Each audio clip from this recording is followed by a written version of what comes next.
então, vídeo de aula de número 10, dando continuidade aos regimes de bens, tá certo? Agora, essa aula vai ser a respeito da comunhão parcial de bens. Então, dando continuidade. O que é o regime da comunhão parcial de bens? No regime da comunhão parcial de bens, eu tenho 3 círculos distintos. Eu tenho 3 massas patrimoniais distintas. Pessoal, eu estou utilizando desses círculos, dessas massas patrimoniais. Se eu tivesse um quadro aqui, eu desenharia para os senhores para que pudesse, de uma forma, ser melhor a visualização, tá bom? Mas eu vou fazer aqui com minhas próprias mãos, tá? Eu trabalho dessa forma porque eu acredito que dessa forma os alunos consigam memorizar de uma forma melhor, tá? Então, lembrando, no regime da comunhão universal de bens que nós vimos no vídeo anterior, eu tenho um único círculo, eu tenho uma única massa patrimonial, que aqui adentra, então, neste círculo, né? Adentra aqui, então, neste círculo aqui, todos os bens presentes e futuros, sendo eles gratuitos e onerosos, adquiridos anteriormente ao casamento, bem como adquiridos agora na constância do casamento. Lembrando que o que não entra nessa massa patrimonial aqui quando eu estou diante do regime da comunhão universal de bens, seria então os bens doados e herdados e subrogados com cláusula de incomunicabilidade, não é isso? As dívidas particulares contraídas anterior ao casamento, os proventos, bem como os instrumentos pessoais e os instrumentos de trabalho que não adentram aqui.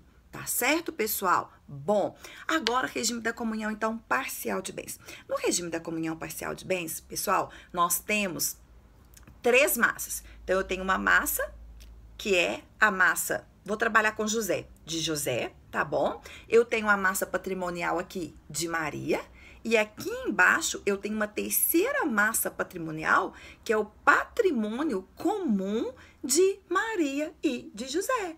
Então, galera, olha só, eu preciso saber, em um regime de bens, quais são os bens comunicáveis e quais são os bens incomunicáveis. Quando eu falo dos bens comunicáveis, são os bens aqui, ó, no regime da comunhão parcial de bens, essa massa comum, aonde eu tenho o patrimônio de José e de Maria. Aqui eu tenho os bens comuns, aqui eu tenho os bens comunicáveis. Lá, artigo 1640 para vocês. Quando eu tenho aqui essa massa única, esse círculo, essa massa patrimonial com os bens de José, e quando eu tenho essa massa aqui patrimonial com os bens de Maria, o que acontece? São os bens excluídos, tá bom? E aí vocês vão precisar de olhar o artigo 1659, bem como o artigo 1660 do Código Civil. Daniela, quais são os bens comuns? Quais são os bens que se comunicam no regime da comunhão parcial de bens? Todos os bens adquiridos na constância do casamento onerosos. Olha a divergência da comunhão universal. Na comunhão universal, os bens comuns eram gratuitos e onerosos. Na comunhão parcial, somente os bens onerosos que adentram aqui. Daniela, e quais estão fora? Quais é que vem para esse círculo aqui, que é o patrimônio de Maria e o patrimônio de José? O que está fora? Pessoal, artigo 1659. Também, todos os bens doados, todos os bens herdados, todos os bens subrogados, tá bom? Bem como ou as dívidas anteriores ao casamento, bem como os proventos, bem como os instrumentos pessoais e os instrumentos de trabalho. Então, esses bens são os bens que não se comunicam, tá? Então, é muito simples. Eu tenho patrimônio comum no regime da comunhão parcial de bens, e aqui eu só tenho quem, gente? Os bens onerosos adquiridos na constância do casamento. Somente isso. Então, Daniela, nos bens comuns, adentra se Maria ou se José recebeu uma herança, se Maria ou se José receberam algum tipo de doação enquanto eles estavam casados? Não adentra. Os únicos bens que se comunicam no patrimônio comum são os bens, então, onerosos. Então, os bens adquiridos durante o casamento que sejam gratuitos estão afastados, tá? E essas massas únicas aqui de Maria e de José são os patrimônios que eles possuíam antes do casamento, que não adentram nessa terceira massa patrimonial comum. Qual é esse patrimônio que não vai adentrar? Tá certo? Os recebidos, então, por doação, por herança, subrogados, dívidas contraídas anterior ao casamento que não aproveitam então o casal, instrumentos de trabalho, instrumentos pessoais, bem como os proventos. Pessoal, questão de tema de monografia que eu sugiro a vocês. Trabalhar com a possibilidade ou não da divisão do FGTS, da previdência privada, quando nós estamos diante do regime da comunhão parcial de bens. Por quê? Porque nós temos o artigo 1660 do Código Civil que fala: fatos eventuais se comunicam. Então, olha só, agora eu vou trabalhar com a exceção para vocês, tá bom? Lembrando, eu tenho uma massa patrimonial comum e o que está aqui dentro são todos os bens onerosos adquiridos na constância do casamento. Contudo, o artigo 1660 me traz exceções. Ele fala o seguinte: dentro dessa massa patrimonial, onde eu tenho bens onerosos, fatos eventuais vão se comunicar. O que são fatos eventuais? São fatos que, situações que tiveram algum tipo de proventos ali, tá? Que foi acontecido de forma acidentalmente, que um dos cônjuges receberam de forma acidental, inesperada. Por exemplo, uma loteria, por exemplo, uma mega-sena. Daniela, uma mega-sena, uma loteria recebida por um dos cônjuges, comunica? Comunica, de acordo com 1660. Então, eu chamo a atenção dos senhores. Tá certo? Porque, veja, doação não se comunica, mesmo recebida perante a constância do casamento, mas um fato eventual comunica.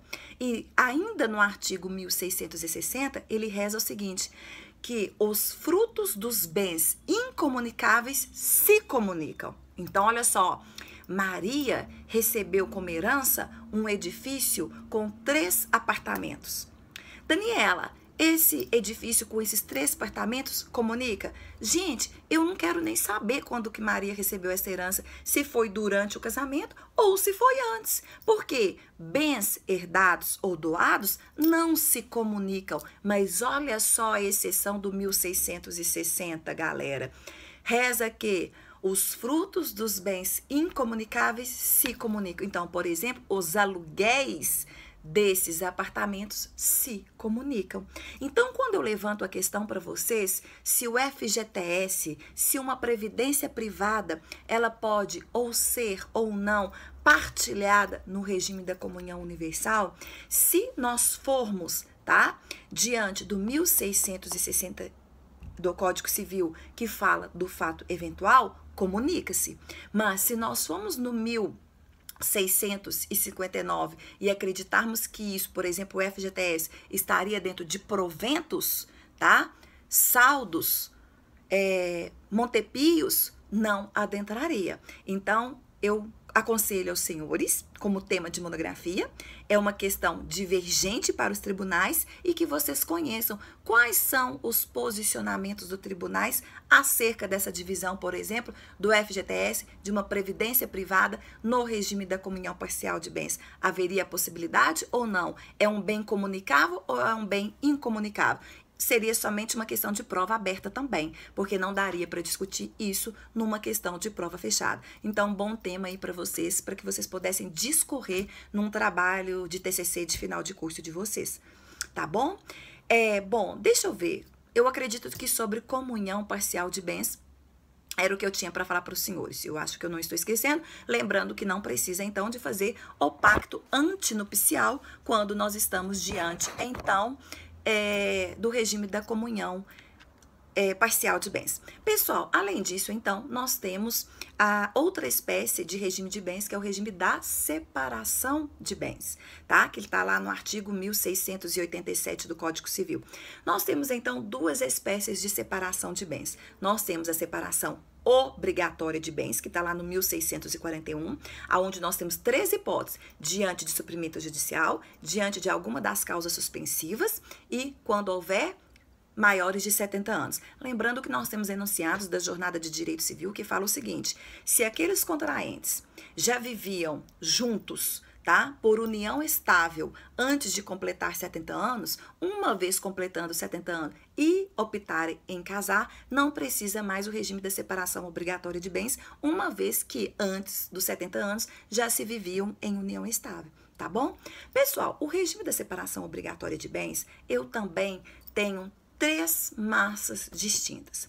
Tudo o que eu falei em relação à comunhão parcial de bens aplica-se aqui no Instituto da Separação Obrigatória de Bens. Então, vocês podem se perguntar, Daniela, mas se é a mesma coisa, para que existe esse regime? Então, nós temos uma grande crítica na doutrina dizendo o seguinte, que não há mais cabimento na existência do regime da separação obrigatória no nosso ordenamento jurídico, tá? Que ele não deveria, uma vez que a aplicação dele é a mesma aplicação do regime da comunhão parcial de bens, tá bom? Então, depois vocês deem uma lida no artigo 1641. Bom, aí a gente tem, então, a separação convencional, que é a separação acordada. Na separação convencional, então, eu preciso do pacto antinupcial, que será feito pelos contraentes. Separação convencional, participação final nos aquestos e comunhão universal, sempre pacto antinupcial. Então, a separação convencional, a gente tem ela lá no artigo 1687, 1647, tá? Aqui, pessoal, eu tenho 2 massas distintas, únicas, individuais e separadas. Eu tenho o patrimônio aqui de José e eu tenho o patrimônio aqui de Maria. Pronto. Ponto final. Pouco me importa de onde surgiu esse patrimônio. Pouco me importa o que eles tinham antes e o que eles vêm adquirir agora. Separação convencional de bens. Massas únicas e separadas. Nenhum bem de José, nenhum bem de Maria se comunicam. São bens incomunicáveis, tá certo? Então, em um caso de uma partilha de um divórcio, aquilo que José tem fica com José, aquilo que Maria tem permanece com Maria. Chama a atenção dos senhores, que eu já falei isso em outros vídeos, mas vou falar, artigo 1647. A administração dos cônjuges, tá? Falei isso nos efeitos pessoais. É feita por todos os cônjuges. A administração da sociedade, a administração do patrimônio é feita por todos os cônjuges, independentemente do regime de bens. Contudo, dispor do bem, somente esse regime da separação convencional é que pode dispor sem a outorga marital. Leia o artigo, então, 1647. Meu tempo está acabando. Para finalizar, eu tenho o regime da participação final nos aquestos. O regime da participação final nos aquestos, ele se encontra lá no artigo 1672, tá certo, galera? É um regime em desuso, é um regime desconhecido, tá? Que nós utilizamos através de um direito comparado. O que acontece com esse tipo de regime? Quando da essência, quando da permanência do casamento, aplica-se o regime da separação convencional. Então, o que é de José é de José, o que é de Maria é de Maria. Contudo, quando da dissolução da sociedade, através do divórcio, nós vamos aplicar o regime da comunhão parcial de bens. Então, galera, esse regime é muito criticado pelas doutrinas, pela melhor doutrina, e eu coaduno com esse posicionamento. Porque, veja, se os contraentes, durante o enlace matrimonial, eles permanecem com patrimônios individualizados, quando do divórcio, quando da partilha, eles vão partilhar patrimônio comum, tá? Então, realmente, ele é descabido e muitas doutrinas colocam que esse tipo de regime é para fraudar credores. Então, leia o artigo 1672 e seguintes para que os senhores possam saber um pouquinho mais a respeito do regime da participação final nos aquestos. Eu termino a aula agora de regime de bens. Um super abraço para vocês e fique de olho nos outros vídeos. Inscrevam-se, chama os seus colegas para se inscrever também, curta, dê seu like caso você gostou. Super beijo, estou esperando as questões, estou esperando as dúvidas. Beijo, galera!